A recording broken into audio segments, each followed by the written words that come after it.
হঠাৎ করে আমার নবীজি তাকে দেখে ছোট্ট দুইটা বাচ্চা মাআজ আর মুআওয়াজ ওই লাইনের মধ্যে দাঁড়ায় আছে। আমার নবীজি ওই ছোট্ট দুইটা বাচ্চারে ডাক দিয়া জিজ্ঞেস করে, রে সন্তানের দল, তোমরা কি খেলাধুলার লাইনের মধ্যে দাঁড়াইছো? এটা খেলাধুলা করার কোনো রাস্তা না। এই লাইনে দাঁড়াইলে হয়তো মাথা দেয়া লাগে, নয়তো মাথা নেয়া লাগে। ছোট্ট দুইটা বাচ্চা ডাক দিয়া বলে, রাসূলুল্লাহ, খেলাধুলার লাইনের মধ্যে আমরা দাঁড়াই নাই, আপনার সঙ্গে জিহাদের ময়দানে যাওয়ার জন্য দাঁড়াইছি গো নবী। আপনি আমাদের দুইটা ভাইকে অনুমতি দিয়া দেন, আপনার সঙ্গে যা জিহাদের ময়দানে শহীদ হয়ে যাব। আল্লাহু আকবার বলেন। ছোট্ট দুইটা বাচ্চা যখন এই কথা বলে, আমার নবীজি ওই ছোট্ট দুইটা বাচ্চারে বলে, তোমাদের এখনো বয়স হয় নাই, তোমাদের কি বাড়ির মধ্যে অভিভাবক নাই? ছোট্ট দুইটা বাচ্চা বলে, রাসূলুল্লাহ, আমরা আজকে খেলাধুলার পর বাড়ির মধ্যে যখন গেলাম, বাড়ির মধ্যে যাওয়ার পর যা দেখি আমাদের আম্মা জান হাউমাউ করে কান্না করতেছে। আম্মা জান রে বললাম, আম্মা জান, কিসের জন্য আপনি এমন ভাবে অঝর নয়নে কান্না করেন? আম্মা জান বলে, রে সন্তান,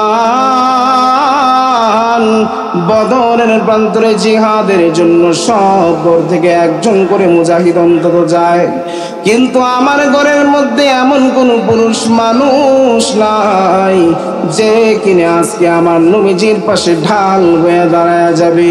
তোমাদের বাবা যদি জীবিত থাকতো, কোনদিন নিজে ঘরের মধ্যে বসে থাকতো না। ওই সন্তান দুইটা নিজেদের মাকে ডাক দিয়া বলে, আম্মা জান, আপনি আমাদের দুইটা ভাইকে অনুমতি দিয়া দেন, নবীর জন্য জীবন কুরবান করে দিব। আল্লাহু আকবার বলেন। ইন্নাল্লাহা আশতারা মিনাল মুমিনিনা আনফুসাহুম ওয়া আমওয়ালাহুম বিআন্না লাহুমুল জান্নাহ। আল্লাহ রাব্বুল আলামিন বলেন, দুনিয়ার মানুষ,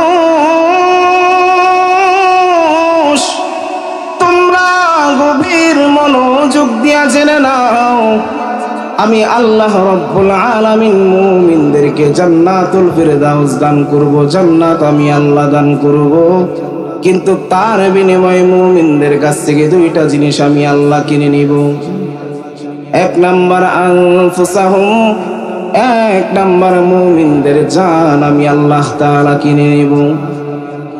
নাম্বার দুই, ওয়া আমওয়ালাহুম, মুমিনদের যে ধন সম্পদ আছে সেইটা থেকে তারা আমি আল্লাহর রাস্তায় খরচ করবে, আমি আল্লাহ তাআলা তাদেরকে জান্নাত দিয়ে দিব। মুমিনদের কাছ থেকে আমি আল্লাহ তাআলার দুইটা জিনিসের প্রয়োজন। যেই মুমিন আমি আল্লাহ তাআলাকে দুইটা জিনিস দিবে, আমি আল্লাহ রাব্বুল আলামিন ওয়াদা করলাম, ওই মুমিনরা আমি আল্লাহ তাআলা জান্নাত দিয়ে দিব। দুইটা জিনিস প্রয়োজন। মালিক আপনার কাছ থেকে দুইটা জিনিস চায়, তার বিনিময়ে মালিক আপনাকে জান্নাত দিয়ে দিবে। প্রকৃতপক্ষে দুনিয়ার সমস্ত মানুষ মিলে যদি আল্লাহর নাফরমানি করে, আল্লাহর কোনো কমি কামা হবে? কোনো কমতি পড়বে? কোনো কমতি পড়বে না। আল্লাহ রব্বুল আলামিন তো এমন একজন সত্তা, এমন একজন মালিক যার কোনো কিছুর প্রয়োজন নাই। লা তাখুযুহু সিনাতুন ওয়ালা নাওম। আল্লাহ রব্বুল আলামিনকে সামান্য পরিমাণ তন্দ্রা, সামান্য পরিমাণ ঘুম পর্যন্ত স্পর্শ করতে পারে না। এটা আল্লাহর জরুরত নাই। আল্লাহর না দরকার আছে খানার, আল্লাহর না দরকার আছে পানির, আল্লাহর বিবির দরকার নাই, আল্লাহর সন্তানের দরকার নাই। আমার আপনার যত জরুরত আছে, সমস্ত জরুরতের ঊর্ধ্বে আল্লাহ রব্বুল আলামিন। আল্লাহর কোনো কিছুর দরকার নাই। দুনিয়ার সমস্ত মানুষ মিলে যদি মালিকের নাফরমানি করে, তারপরে আল্লাহ রব্বুল আলামিনের কোনো ক্ষতি আছে? একটু আওয়াজ করে যেই কয়জন আছেন বলেন তো কোনো ক্ষতি আছে? আল্লাহর কোনো ক্ষতি নাই, আল্লাহর কোনো লস নাই। কিন্তু আল্লাহ রাব্বুল আলামিন আমাকে আপনাকে ভালোবাসেন, উনি অত্যন্ত মায়া করে অত্যন্ত সুন্দর করে আমাকে আপনাকে সৃষ্টি করছেন। আর মানুষ হইল আল্লাহ রাব্বুল আলামিনের সৃষ্টির মধ্যে আশরাফুল মাখলুকাত।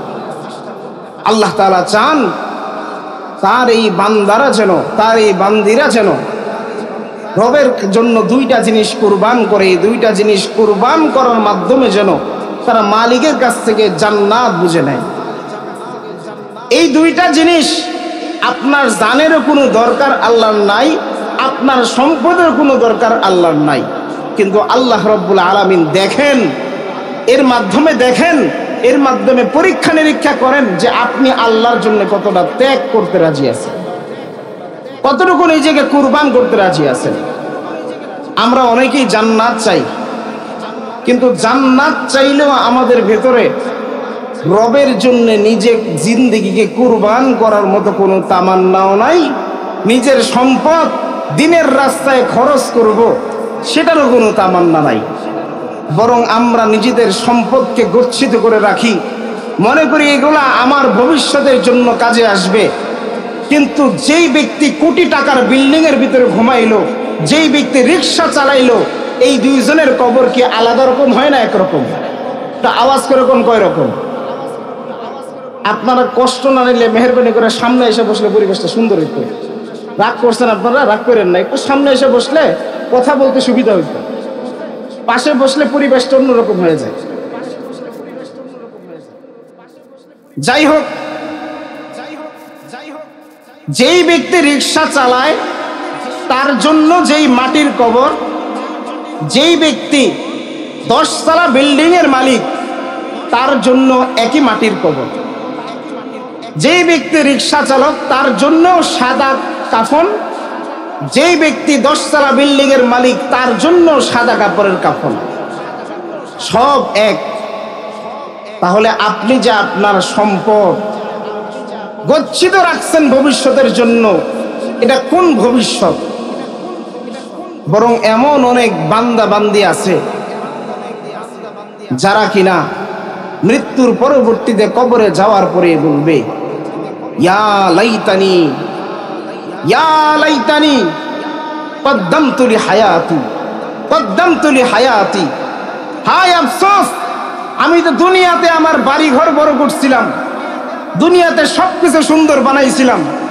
যদি আজকের আমার এই ঘরের জন্য, আজকের আমার এই জিন্দেগির জন্য আমি যদি কিছু পাঠাইতাম, যদি আমি কিছু পাঠাইতাম, এই আফসোস বান্দা করতে থাকবে। কিন্তু মনে রাখেন, সেদিনকার আফসোসে আর কোনো কাজ হবে না।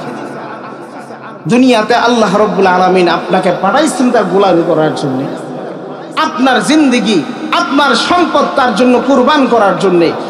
আপনি পরবর্তীতে আফসোস করবেন মানে? আল্লাহ রাব্বুল আলামিন তো আপনাকে 60-70 বছরের জিন্দেগি দিয়ে দিয়েছেন, 100 বছর কেউ কেউ হায়াত পায় জিন্দেগি দিয়েছেন। এই জিন্দেগিকে মূল্যায়ন করে আপনি মালিকের যে ইবাদত সেটা করার মাধ্যমে নিজের পরকালের যে চিরস্থায়ী ঠিকানা, সেই ঠিকানাকে সুন্দর করতে পারলেন না। মনে রাখেন, হাদিসের ভিতরে আসছে, আল কবরু রাউদাতুম মির রিয়াদিল জান্নাহ আও হুফরাতুম মিন হুফারিন নার। এই কবর কারো জন্য হবে জান্নাতের খণ্ড, কারো জন্য হবে জাহান্নামের খণ্ড। খলিফাতুল মুসলিমিন উসমান রাদিয়াল্লাহু তাআলা আনহু রাতের বেলা একাকী রাস্তা দিয়ে হাঁটাহাঁটি করতেন। হাঁটাহাঁটি করার সময় হাঁটতে হাঁটতে তিনি কবরস্থানের পাশে চলে যাইতেন। কবরস্থানের পাশে যাওয়ার পর তিনি শিশু বাচ্চার মতো হাউমাউ করে কান্নাকাটি শুরু করতেন। উসমান রাদিয়াল্লাহু তাআলা আনহুর খাদেম ডাক দিয়া জিজ্ঞেস করে, উসমান, কিসের জন্য আপনি কবরস্থানের পাশে আসলে এমন কান্না করেন? আপনি তো রাসূলের জিন্দেগিতে রাসূলের বয়ান শোনার পরে অনেক পরিমাণ কান্না করেছেন, কিন্তু কোনোদিন এত পরিমাণ কান্নাকাটি করতে আপনারে দেখি নাই গো উসমান। আপনি কিসের জন্য এত পরিমাণ কান্নাকাটি করেন? উসমান গনি রাদিয়াল্লাহু তাআলা আনহু উত্তর দিয়া জানায়া দেয়, ও আমার খাদেম, এই যে একটা কবর দেখা যায়, এটা সামান্য কোনো ধরনের গর্ত নয়। এই কবরটা কারো জন্য হবে জান্নাতের বাগান, কারো জন্য হবে জাহান্নামের গর্ত। আমি উসমান জানি না আমার জন্য এই কবরটা জান্নাতের বাগান হয়ে যায় নাকি জাহান্নামের গর্ত হয়ে যায়। চিন্তা করেন, মুসলমান একজন সাহাবীর ব্যাপারে আমার আল্লাহ আয়াত নাযিল করলেন, রাদিয়াল্লাহু আনহুম ওয়া রাদু আন। আমি আল্লাহ এই সাহাবীদের উপরে খুশি হয়ে গেলাম, তারাও আমি আল্লাহ তাআলার উপর সন্তুষ্ট, তাদের জন্য কোনো ধরনের ভয় নাই। সুবহানাল্লাহ বলেন। এই সাহাবী যদি বলতে পারে আমি জানি না আমার কবর নাকি জাহান্নামের টুকরা হয়ে যায়, আপনি আমি সাহাবায়ে কেরামের মতো আমল করতে পারি নাই, আপনার আমার জিন্দেগিতে আল্লাহর নবীর আমরা পাশে পাই নাই, নবীর জন্য দেহেও থেকে একটা সামান্য ফোঁটা রক্ত আমি আপনি জড়াইতে পারি নাই। আপনি এমন কোন জিনিস পাইছেন যে জিনিসের কারণে আল্লাহ তাআলার ইবাদত থেকে আপনি আপনার নিজের গাফিল করে রাখছেন? আল্লাহর কসম করে বলি মুসলমান, আপনার জিন্দেগির কোনো আমল যদি না থাকে, কোনো কবরে শোয়া ব্যক্তি, কোনো মানুষ কোনোদিন আপনার জান্নাতে নিতে পারবে না, কোনোদিন সম্ভব না। আপনি আরেকজনের আশায় থাকবেন, উনি আপনারে জান্নাতে নিয়ে যাবে, আপনার জিন্দেগির আমল নাই, কোনো লাভ নাই, কোনো লাভ নাই। এমন কি পাইছেন? এমন কোন জিনিস দেখছেন? আমরা এমন কোন জিনিস পেয়ে গেলাম যে সাহাবায়ে কেরামের টেনশন আছে, আমাদের টেনশন নাই? সাহাবায়ে কেরামের দুশ্চিন্তা আছে কবর নিয়া, যে আমি জানি না আমার জন্য কবরটা জান্নাতের বাগান হয় নাকি জাহান্নামের টুকরা হয়ে যায়। আমি উসমানটা জানি না, যে উসমান দুনিয়ায় থাকতে জান্নাতের সার্টিফিকেট পেয়ে গেছে। আল্লাহু আকবার কোন? সে উসমান রাদিয়াল্লাহু তাআলা আনহু বলতেছে, আমি জানি না আমি দুনিয়া থেকে বিদায় হওয়ার পর আমার কবরের দশা কেমন। সেই জন্য মুসলমান একটা কথা বলি, মালিকের জন্য জান কুরবান করতে রাজি আছেন তো? ইনশাআল্লাহ। মালিকের জন্য নিজের সম্পদ কুরবান করতে রাজি আছেন তো? ইনশাআল্লাহ। মালিকের জন্য কুরবান হয়ে যাইতে হবে। মালিককে এত মুহাব্বত করতে হবে, এত মুহাব্বত করতে হবে যে আমি আমার বিপদে আপদে সব সময় সবার আগে কার কাছে চাইব? আল্লাহ রব্বুল আলামিনের কাছে। বর্তমান সময়ে আমাদের একটা চাকরির প্রয়োজন হইলে, ভালো বিবির প্রয়োজন হইলে, কোনো কিছু জরুরত হইলে আমরা সর্বপ্রথম দৌড় দিয়া যেই ব্যক্তির এটা জানা আছে তার কাছে যাই। কিন্তু সব কিছুর মালিক যে, রাজার রাজা যে, রাজাদেরও মালিক যে, তিনি কে? হয় না? একটা আওয়াজ করে কোন কে? উনার কাছে আপনি কয়বার চান? উনার কাছে আপনি কয়বার চাই দেখছি, মালিক আমার তো চাকরি দরকার, আমার তো এইটা দরকার, আপনি দেন। বরং আমরা এত পরিমাণ গাফিলতি করি, মালিকের জন্য তো নিজের জানও কুরবান নাই, সম্পদেরও ত্যাগ নাই, উল্টা মালিকের কাছে কই চাইলে মালিক খুশি হয়, মালিকের কাছে আমরা চাইতেও পারি না। যাই হোক, আয়াতের আলোচনায় আসেন। কথার প্রাসঙ্গিকতায় অনেক কথা আসে। আল্লাহ তাআলা বলেন, মুমিনদেরকে কয় জিনিসের বিনিময়ে জান্নাত দিব? সবাই বলেন, কয় জিনিসের বিনিময়? দুই জিনিস। কয় জিনিস? দুই জিনিস। এক নাম্বার মুমিনের জান, দুই নাম্বার মুমিনের মাল, মুমিনের সম্পদ। এই দুইটা জিনিস মুমিন আমার জন্য কুরবান করবে, আমি আল্লাহ তাআলা তার জন্য জান্নাত দিয়ে দিব। সুবহানাল্লাহ। এবার মনোযোগ দেন, সাহাবায়ে কেরাম কেমন করে রাসূলের মুহাব্বতে, আল্লাহ রাব্বুল আলামিনের মুহাব্বতে নিজের জিন্দেগিকে দ্বীন ইসলামের রাস্তায় কুরবান করছেন। আমরা তো অনেক বড়, অনেক শক্তিশালী মানুষ, দেহের ভিতরে শক্তি সামর্থ্যের অভাব নাই। সাহাবায়ে কেরামদের ভিতরে ছোট্ট ছোট্ট এরকম বাচ্চাও ছিল যারা কিনা রাসূলের জন্য নিজের জিন্দেগিকে কুরবান করেছে। আল্লাহর নবী বলেন, লা ইউমিনু আহাদুকুম হাত্তা আকুনু আহাব্বু ইলাইহি মিন ওয়ালিদিহি ওয়া ওয়ালাদিহি ওয়া মিনান নাসি আজমাইন। তোমাদের কেউ ততক্ষণ পর্যন্ত পরিপূর্ণাঙ্গ ঈমানদার হইতে পারবা না যতক্ষণ না পর্যন্ত আমি তোমার নিজের জিন্দেগি, মা বাবা, সন্তান সন্ততি এবং গোটা দুনিয়ার মানুষের সকলের চাইতে বেশি মহব্বতের না হইতে পারে, ততক্ষণ পর্যন্ত ঈমান পরিপক্কতা পাবে না। তার মানে ঈমানও যদি পরিপূর্ণাঙ্গ পাইতে হয় তাহলে কি করতে হবে? রাসূলের নিজের জিন্দেগি, নিজের মা বাবা, নিজের সন্তান সন্ততি, আত্মীয় স্বজন, স্ত্রী, শ্বশুর শাশুড়ি, গোটা দুনিয়ার যত মানুষ আছে সকলের চাইতে বেশি মহব্বত করতে হবে। তখন যায় আপনি পরিপূর্ণাঙ্গ একজন ঈমানদার হইতে পারবেন। এবার আসেন আপনাদেরকে একটা ছোট্ট ঘটনা শোনাই। মদিনার আফরার দুইজন ছেলে মাআজ আর মুআওয়াজের ঘটনা।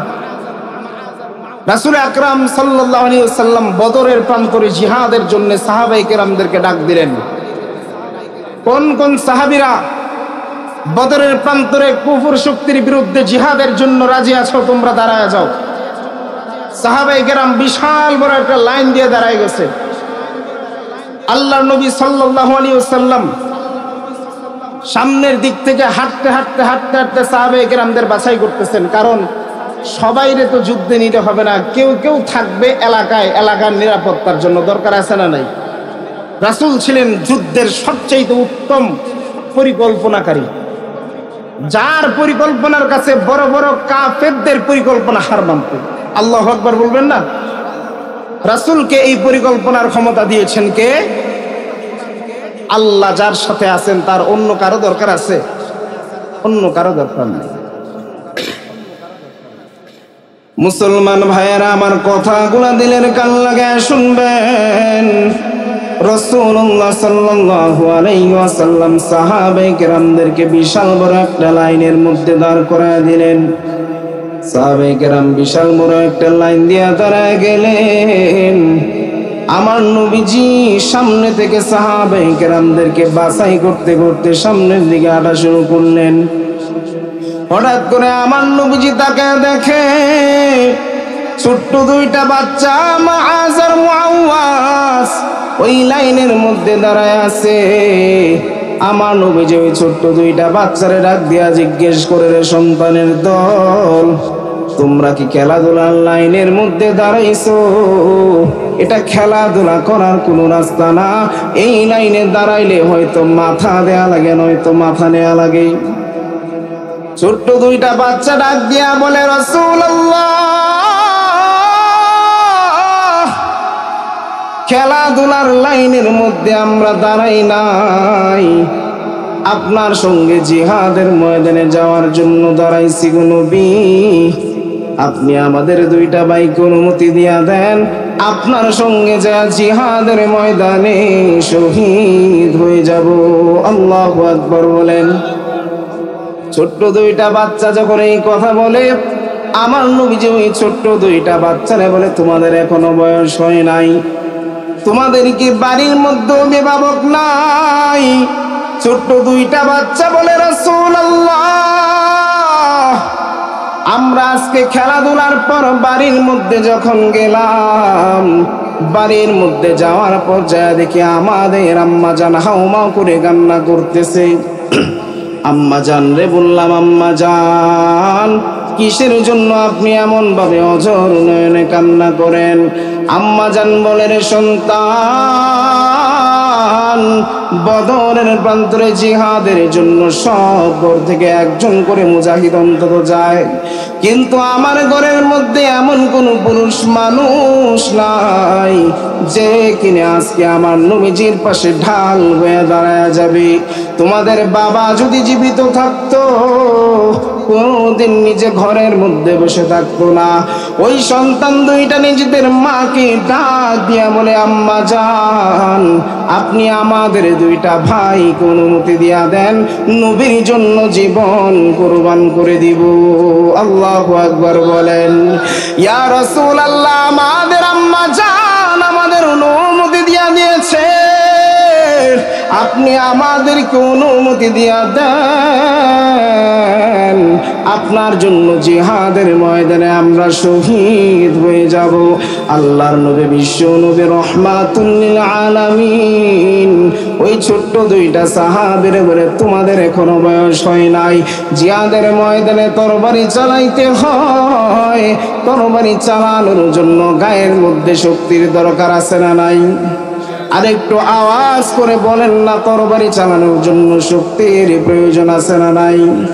আল্লাহ নবী বলেন, না না, জিহাদের ময়দানের জন্য অনুমতি দেওয়া যাবে না, তোমরা বাড়ির দিকে ফিরে যাও, বড় হইলে আমি তোমাদেরকে জিহাদের ময়দানে নিয়ে যাব। এইবার ছোট্ট দুইটা ভাই কান্না শুরু করছে, আমার নবীর কাছে বারবার বায়না জানাই, ইয়া রাসূলুল্লাহ, আপনি আমাদের জিহাদের ময়দানে নিয়ে যান। আল্লাহর নবী বলেন, তোমাদের গায়ে শক্তি নাই। বারবার অনুরোধ করার কারণে আমার নবী যে বড় ভাইরে অনুমতি দিয়া দিছে। এইবার ছোট্ট ভাই হাউমাউ করে কান্না শুরু করছে। এবার ছোট্ট ভাই যখন কান্না শুরু করছে, এইবার ছোট্ট ভাই আমার নবী যে বলে, নবী, আমার বড় ভাই আমার চাইতে বড় হইতে পারে, কিন্তু তার চাইতে কোনো অংশে আমার গায়ের মধ্যে শক্তি কম না। আল্লাহু আকবার বলেন। এমন তামান্না, আমার চেয়ে অনেক বড় হইতে পারে, তার চেয়ে আমার গায়ে শক্তি বেশি, আপনি আমার একটু অনুমতি দেন না। আমার নবীজি বলেন, কেমনে বুঝবো তোমার গায়ের মধ্যে শক্তি তোমার বড় ভাইয়ের চাইতে বেশি? ছোট্ট ভাই এইবার আমার নবীজির বলেন, ইয়া রাসূলুল্লাহ, ইয়া হাবিবাল্লাহ, আপনি আমাদের দুই ভাইয়ের মধ্যে কুস্তি লাগায় দেন, কুস্তির মধ্যে যে জয় অর্জন করবে বুঝবেন তার গায়ের মধ্যে শক্তি বেশি। আল্লাহ নবী সাহাবে কেরামকে বললেন, সাহাবীর দল, কি করব? ওই দুইটা বাচ্চা জিহাদের জন্য বায়না করছে, এমন সময় আমি কি সিদ্ধান্ত নিব? আল্লাহর নবী বলেন, ইয়া রাসূলুল্লাহ, তাদের দুইজনকে এই জায়গার মধ্যে কুস্তি করার অনুমতি দিয়া দেন। আল্লাহু আকবার বলেন। ছোট্ট দুইটা ভাই কুস্তি লেগে গেছে। কুস্তি লাগার পরে বড় ভাইয়ের গায়ে শক্তি বেশি হওয়ার কারণে সে উপরে উঠে গেছে। এইবার ছোট্ট ভাই যখন সকলের সামনে ঘেরে যাবে, ছোট্ট ভাই বড় ভাইকে ইশারা দিয়া বলে, বড় ভাই, জিহাদের ময়দানে দুইজন ভাই একসঙ্গে শহীদ হব নিয়ত করছিলাম, আজকে তুমি একা একা আমার ফেলে জিহাদের ময়দানে নবীর জন্য শহীদ হয়ে যাইবা, আমি মানতে পারি না। তুমি একটু তোমার গায়ের চুল কমায়া দাও, আমি তোমার উপরে ওইটা প্রমাণ করে দেই আমার গায়ের মধ্যে শক্তি কম না। এইবার বড় ভাই যখন গায়ের শক্তি কমায় দেয়, ছোট্ট ভাই বড় ভাইয়ের উপরে উঠে আমার নবীরে দেখা দেয়, ইয়া রাসূলুল্লাহ, দেখেন আমি আমার বড় ভাইরে হারায় দিছি, আমার গায়ের মধ্যে শক্তি কম না। এইবার আল্লাহর নবী, বিশ্ব নবী রহমাতুল লিল আলামিনের চোখ দিয়া দর দর করে পানি পড়তেছে। সাহাবায়ে কেরাম জিজ্ঞেস করে, নবী আমার, কিসের জন্য আপনি এমন ভাবে কান্না করেন? আল্লাহর নবী বলেন, সাহাবীর দল, ওই মক্কার মধ্যে মক্কার মানুষ আমারে চিনল না, কিন্তু আজকে মদিনার ছোট্ট ছোট্ট বাচ্চারা আমার জন্য জান কুরবান দিতে চায়। আমি আল্লাহর কাছে দোয়া করি, আল্লাহ যেন এদেরকে জান্নাতুল ফেরদাউস দান করে। আল্লাহু আকবার বলেন। এমন দোয়া করছে, জান্নাত নসিব। এবার জিহাদের ময়দানে যখন সমস্ত সাহাবায়ে কেরাম গেলেন, সব সাহাবায়ে কেরাম হাজির হওয়ার পরে ওই বদরের প্রান্তরে ছোট্ট দুইটা বাচ্চা একজন সাহাবীর দুই পাশে যা দাঁড়াইছে। ওই সাহাবী মনে মনে চিন্তা করে, আমি আমার ডান পাশে তাকায় দেখি কোন বড় যোদ্ধা আমার ডান পাশে দাঁড়াইছে, আর কোন বড় যোদ্ধা আমার বাম পাশে দাঁড়াইছে। ডানে বামে বড় যোদ্ধা থাকলে যুদ্ধ করা সহজ হয় না, কঠিন হয়? কথা বল, সহজ হয় না? ওই সাহাবী মনে মনে নিয়ত করে, আমার ডানে যদি একজন বড় যোদ্ধা হয়, বামে যদি একজন বড় যোদ্ধা হয়, আজকে জিহাদের ময়দানে কাফেরদের কল্লা সবগুলা নামায় ফেলবো। ডান দিকে তাকায় দেখে ছোট্ট ভাই দাঁড়ায় আছে, বাম দিকে তাকায় দেখে আরেকটা ছোট্ট ভাই ওই জায়গায় দাঁড়ায় আছে। হঠাৎ করে ছোট্ট দুইটা বাচ্চা বলে, চাচা আপনি আবু জেহেলকে চিনেননি? আবু জেহেলকে একটু দেখা দেন। ওই সাহাবীর চোখগুলা বড় বড় হয়ে গেছে, জিজ্ঞেস করে, তোমরা আবু জেহেলকে দিয়া কি করবা? ওই ছোট্ট দুইটা বাচ্চা ওই সাহাবীরে বলে, চাচা আবু জেহেলের মাথা না নিয়ে আমরা আজকে জিহাদের ময়দান থেকে বাড়ি ফিরবো না। আল্লাহু আকবার বলেন। এমন চেতনা ছিল। সাহাবী জিজ্ঞেস করেন, কিসের জন্য তোমরা আবু জেহেলের মাথায় নিতে চাও? ওই ছোট্ট দুইটা বাচ্চা বলে, মক্কার মধ্যে কোনো মানুষ যদি আমার নবীর বেশি পরিমাণ কষ্ট নিয়ে থাকে, ওই ব্যক্তির নাম হইল আবু জেহেল। আজকে আবু জেহেলের খবর আছে, আবু জেহেলের মাথা না নিয়ে আমরা ভাইরা বাড়িতে ফিরবো না। আল্লাহু আকবার বলেন। এইবার ওই সাহাবী আবু জেহেলকে দূর থেকে দেখা দিছে, ওই যে বিশাল বড় একটা দেহের অধিকারী ঘোড়ার উপরে তরবারি নিয়ে বসে আছে, ওই লোকটা হইল আবু জেহেল। যেই মাত্র আবু জেহেল দেখা দিছে মুসলমান, ছোট্ট দুইটা বাচ্চা বাস পাখির মতো আবু জেহেলের দিকে ছুটে যায়। আল্লাহু আকবার বলেন। এইবার ছোট্ট দুইটা বাচ্চা আবু জেহেলকে লাগ পায় না। ওই জায়গায় যাওয়ার পর আবু জেহেলের পায়ের মধ্যে এমন ভাবে আঘাত করছে, ঘোড়ার মধ্যে এমন ভাবে আঘাত করছে, আর ওই ছোট্ট দুইটা বাচ্চার আঘাতের কারণে আবু জেহেল ধরাশায়ী হয়ে মাটির মধ্যে পড়ে গেছে। আল্লাহু আকবার বলেন। এইবার আবু জেহেলের মৃত্যুর সময় ওই জায়গায় অন্য সাহাবী হাজির হয়ে বলে, দেখছস নি আবু জেহেল, আজকে দুনিয়ার মধ্যে বড় কোনো যোদ্ধা তোর জন্য প্রয়োজন হয় নাই। এই দুনিয়ার বড় কোনো যোদ্ধা তোর জন্য প্রয়োজন হয় নাই। মদিনার আফরান দুইটা ছোট্ট বাচ্চারা দিয়ে আমার আল্লাহ তাআলা তোর মতো বড় কাফেরদের লিডার রে পরাজয় করাইছে। আল্লাহু আকবার বলেন। আজ পর্যন্ত মুসলমান দুনিয়ার মধ্যে যারা জুলুম করবে, এই মানুষদের জন্য বড় কোনো কিছুর প্রয়োজন নাই, অস্ত্র শস্ত্রের প্রয়োজন নাই। আমার আল্লাহ তাআলা ছোট ছোট সৈনিক পাঠায় দেবে, তারাই তার জন্য যথেষ্ট হয়ে যাবে। ঠিক কিনা বলেন? যারাই জুলুম করবে ওই ব্যক্তির জন্য বড় কাউরে দরকার নাই। ছোট্ট এমন সৈনিক রবের পক্ষ থেকে চলে আসবে, যেই সৈনিক বড় অহংকারে তাকাব্বর জালেমকে একদম শোয়া দিবে। ঠিক কিনা বলেন? নমরুদের কথা খেয়াল আছে আপনার? নমরুদকে আল্লাহ মারছেন কি দিয়া? একটা মশা, এমন একটা ন্যাংরা মশা দিয়া মারছে, নাকের ভিতরে ঢুকাইয়া দিছে, ব্রেনের ভিতরে যায় তার অবস্থান। নমরুদের মাথার ভিতরে কুটকুট কুটকুট করে কামড় দেয়, চুলকায়। কি করলে ভাল লাগে? খরম বুঝেন? খরম আপনারা কি বলেন? কাঠের ভিতরে কি বলেন? খরম বলে। খরম দিয়া যখন বাড়ি দেয় তখন মাথার একটু ঠান্ডা হয়। বেজ্জতি করলেন কে? আচ্ছা জোরে কোন, ইজ্জতের মালিক কে? আল্লাহ যদি বেজ্জতি করে, ইজ্জত ধরে রাখার ক্ষমতা দুনিয়ার কারো আছে? দুনিয়ার কারো নাই। আমি আসলে অবাক হয়ে গেলাম। গ্রাম অঞ্চলে আমরা যখন যাই, আমরা দেখি যে মানুষের অভাব থাকে না। মাহফিলগুলোতে সন্ধ্যার পর থেকে ভরপুর মানুষ থাকে, আপনাদের এখানে ব্যতিক্রম।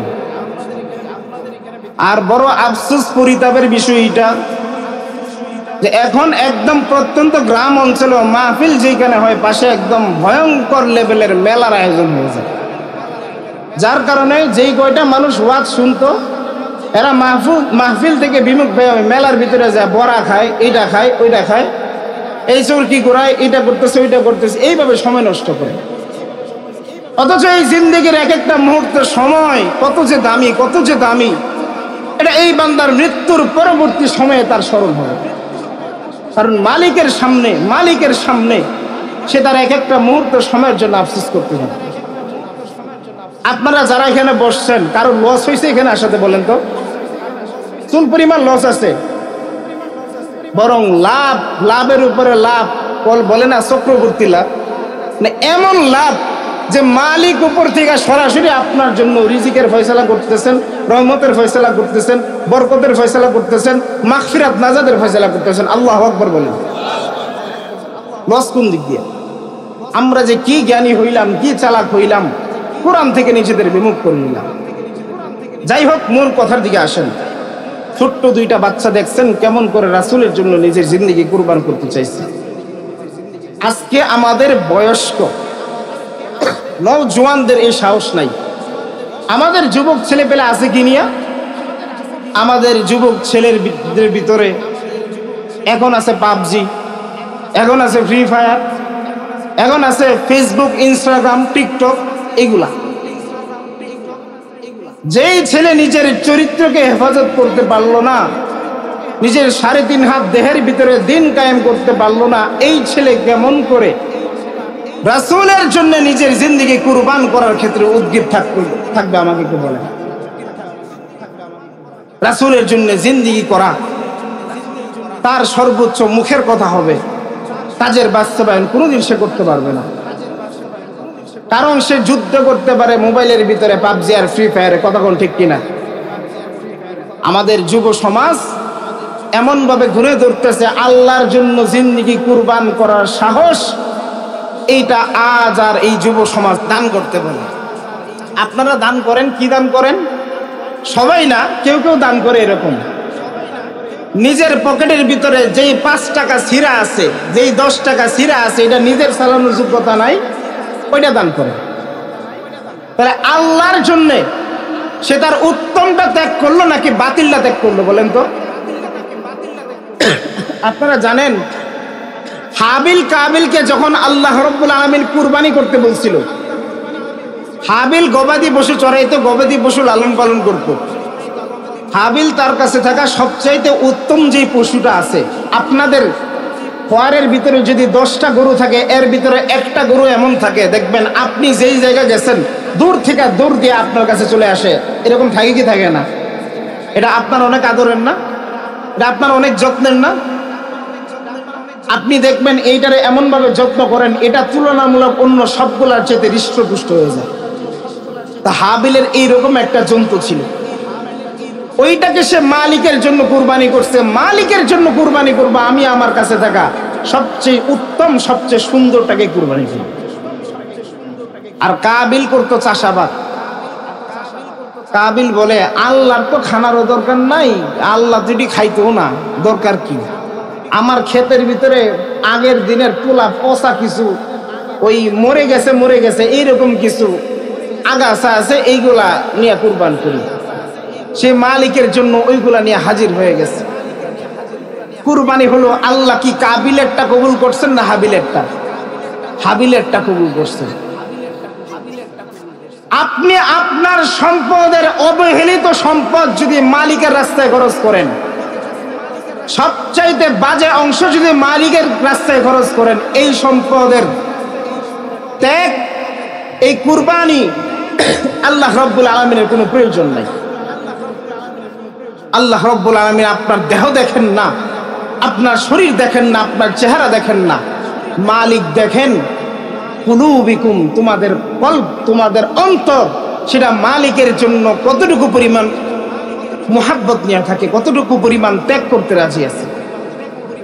আর আমাদের দানের হালত হইল ওই মসজিদ মাদ্রাসায় বা মাহফিলে কোনো জায়গায় যদি দান করি, নিজের কাছে যদি 50 টাকা থাকে, আমার পুরাটা জরুরত নাই, সেই জায়গা থেকে কমাইতে কমাইতে 5 টাকা 10 টাকা দেওয়ার চেষ্টা করি, তারপরে আবার এই 10 টাকার ভিতরে সিরা ফাটা যেটা আছে এইটা দিই। নিজে পেছে পড়ে কি লাভ? ইমাম সাহেব বেটারে পেছে বলাইলাম, কথা কোন না কেন, আছে না নাই?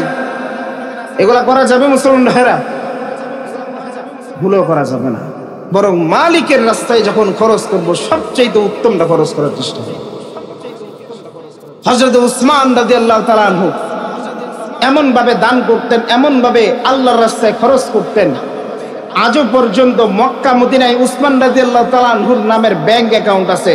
চিল্লা এখন আল্লাহু আকবার।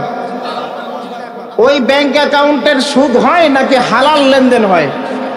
হালাল লেনদেন হয়।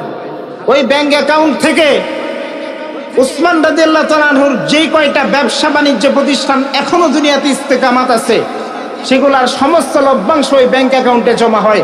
সেখান থেকে গোটা দুনিয়ার যত দরিদ্র অসহায় মুসলমানেরা আছে সকলকে সহায়তা করা হয়। তাহলে উসমান রাদিয়াল্লাহু তাআলা আনহু এমন ভাবে দান করে গেছেন, এখনো পর্যন্ত সওয়াব পাচ্ছে, আলহামদুলিল্লাহ বলেন না? আজও পর্যন্ত উনার কবরের ভিতরে সওয়াব পৌঁছাচ্ছে। দান করলে করবেন তো উসমানের মতো। উসমান রাদিয়াল্লাহু তাআলা আনহুর নামের সাথে গনি শব্দ কেন যুক্ত? এই জন্যই গনি শব্দ যুক্ত যে আল্লাহ রাব্বুল আলামিন ওনার দানে খুশি হয়ে ওনাকে ধনী বানাইছেন। আল গনি মানে হচ্ছে ধনী, যেই ব্যক্তি দুনিয়াবি হালতেও ধনী, পরকালের হালতেও ধনী, এমন ধনী বানাইছে। এবার আসেন উসমান রাদিয়াল্লাহু তাআলা আনহুর দানের একটা হালত শুনি। একবার মদিনায় বিশাল দুর্ভিক্ষ দেখা দিচ্ছে। কথা সবাই মনোযোগ দিয়ে শুনতেছেন তো ইনশাআল্লাহ? প্রত্যেকটা লোক জবান নাড়াবেন, জোরে একটা তাকবীর দেন তো, লিল্লাহে তাকবীর। আরেকটু জোরে, নারে তাকবীর। আল্লাহ তাআলা এই বড়ই পাড়ার মানুষদেরকে দিনের জন্য কবুল করুক, আমিন বলেন। আপনাদের খারাপ লাগতেছে ভাই? এবার আসেন উসমান রাদিয়াল্লাহু তাআলা আনহু দানের নমুনার একটু শুনেন, দানের নমুনা শুনেন। উসমান রাদিয়াল্লাহু তাআলা আনহু যখন মদিনার ভিতরে ব্যাপক পরিমাণ দুর্ভিক্ষ চলে আসছে, এমন সময় মদিনার কোনো ঘরে ঘরে কোনো খানা নাই, দানা নাই, একদম হাহাকার অবস্থা। উসমান রাদিয়াল্লাহু তাআলা আনহুর ওই সময় ব্যবসার একটা বড় কাফেলা মদিনার মধ্যে প্রবেশ করতেছে। সব জায়গায় ব্যবসায়ীদের কাছে মদিনার ঘরে ঘরে খবর পৌঁছে গেছে যে আমাদের কারো কাছে শস্য দানা নাই, খানার কিছু নাই, উসমানের একটা কাফেলা, উটের একটা কাফেলা প্রবেশ করতেছে, ওইটার সাথে অনেক বোঝাই করা খানা দানা আছে, উসমানের কাছ থেকে প্রয়োজনে বেশি দাম দেয়া হইলে আমরা কিনে নিব। কারণ দুর্ভিক্ষ হইলে টাকায় কাজ হয় না যদি জিনিস না থাকে, ঠিক কিনা বলেন? হযরত উসমান রাদিয়াল্লাহু তাআলা আনহুর বিশাল বড় একটা কাফেলা মদিনার মধ্যে প্রবেশ করতেছে। মদিনার ঘরে ঘরে মানুষের কাছে খবর পৌঁছে গেছে উসমানের কাফেলা মদিনার মধ্যে অতি সত্বর প্রবেশ করবে। মদিনার বড় বড় ব্যবসায়ীরা উসমান রাদিয়াল্লাহু তাআলা আনহুর কাছে যায় বললেন, উসমান, তুমি যেই ব্যবসা করে যেই মাল সামান নিয়ে আসছো, যেই খানা দানা নিয়ে আসছো, সেই খানা দানা আমাদের কাছে বেশি দামে প্রয়োজন হইলে তুমি বিক্রি করো। উসমান রাদিয়াল্লাহু তাআলা আনহু বলেন, ও মদিনাবাসী, তোমরা আমার একের বিনিময়ে কয় গুণ দিতে পারবা? এইবার মদিনার মানুষেরা বলে একের বিনিময়ে দ্বিগুণ দিব। উসমান গনি বলেন, না না, চলবে না, আমার আরো বেশি পরিমাণ চাই। এবার মদিনার মানুষ জিজ্ঞেস করে, আমরা তোমাকে 3 গুণ দিব, 3 গুণের বিনিময় তুমি আমাদের কাছে সামানা বিক্রি করবা নাকি? এই কথা বলার পরে উসমান রাদিয়াল্লাহু তাআলা আনহু বলেন, না না, আমার জিনিসের দাম আরো বেশি পরিমাণ উঠছে, আরো বেশি পরিমাণ দেয়া লাগবে। মদিনার মানুষেরা বলে, উসমান সুযোগ পেয়ে তুমি আমাদের কাছে এমন জুলুম করলা উসমান। উপরে মালিক আছেন, মালিকের কাছে তুমি কি জবাব দিবা?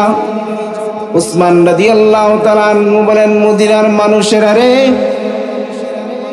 আমার সম্পদের বিনিময় 700 গুণ যেই ব্যক্তি দিতে পারবে, ওই ব্যক্তির কাছে আমার এই জিনিসগুলো আমি বিক্রি করব।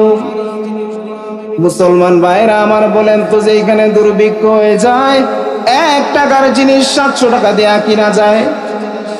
না না, কোনদিন 1 টাকার জিনিস 700 টাকা দিয়া কিনা যায় না। এইবার মদিনার মানুষেরা বলে, উসমান,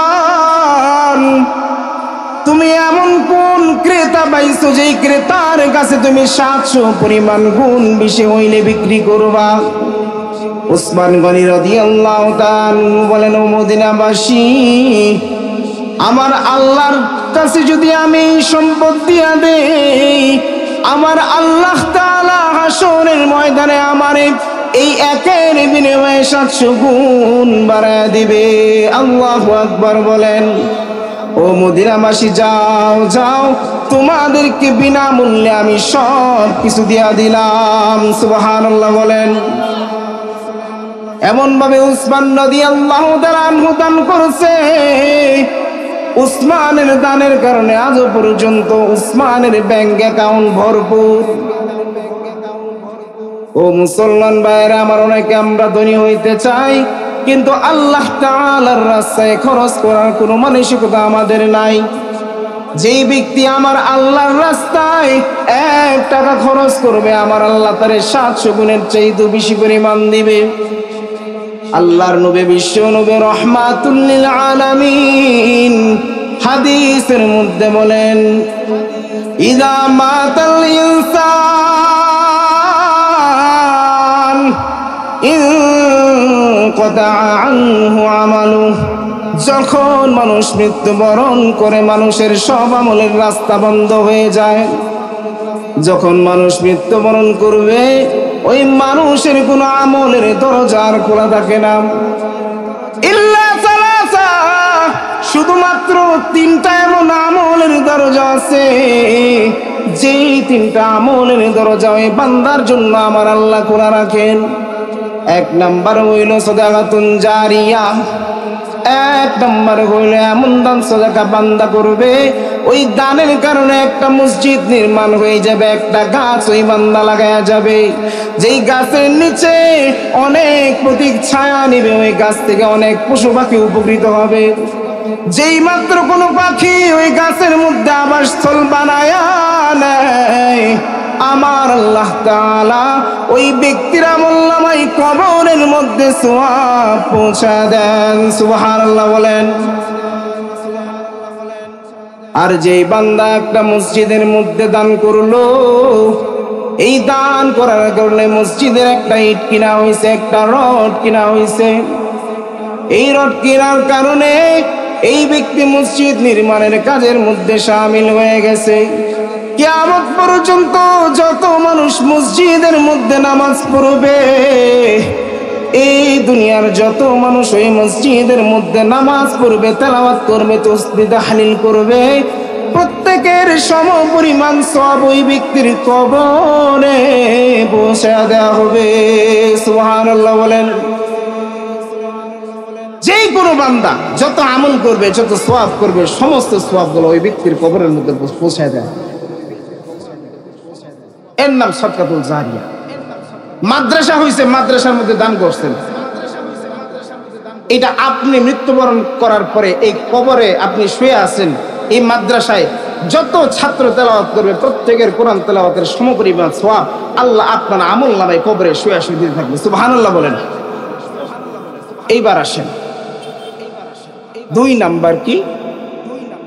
এমন জ্ঞান রাইখা যাবে, এমন জ্ঞান রাইখা যাবে, যেই জ্ঞান রাইখা গেলে পরে এই জ্ঞানের দ্বারা মানুষ উপকৃত হবে।